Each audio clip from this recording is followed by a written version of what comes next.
Nuzulul Quran ada 3 macam.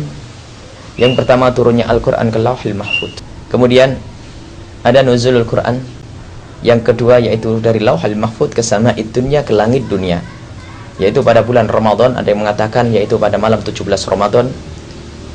Ini adalah nuzulul Quran duf'atan wahidatan. Turunnya Al-Quran penuh utuh 30 juz, yaitu ke langit bumi, ke langit dunia. Dan setelah itu Al-Quran turun kepada Nabi Muhammad, ini turun yang ketiga, sedikit demi sedikit sesuai dengan kebutuhan. Diturunkan oleh Allah dengan sedikit demi sedikit karena ada yang dituju di situ, untuk mempermudah bagi kita untuk menjalankannya dan agar lebih kuat untuk bisa dihafal dan sebagainya. Dan apa perlu kita membahas ini?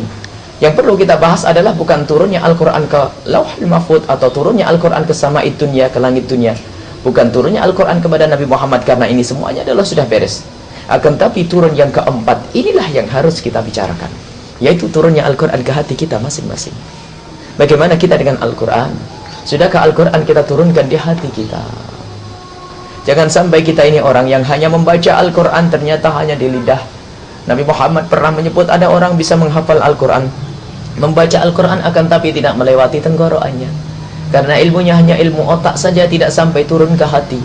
Maka Al-Quran tidak akan memberi manfaat, tidak akan bermanfaat untuknya. Bahkan itulah yang pernah disebutkan oleh Nabi Muhammad, Al-Quran justru akan mengutuknya, mengutuk orang yang hanya menghafal Al-Quran, ilmunya hanya ilmu dhahir. Ilmu Al-Quran hafal, tapi bagaimana hukum Al-Quran tidak mengerti, barangkali sombong dengan Al-Qurannya itu. Akan tetapi yang harus kita mengerti bahwa Quran turun di hati kita, ini yang penting.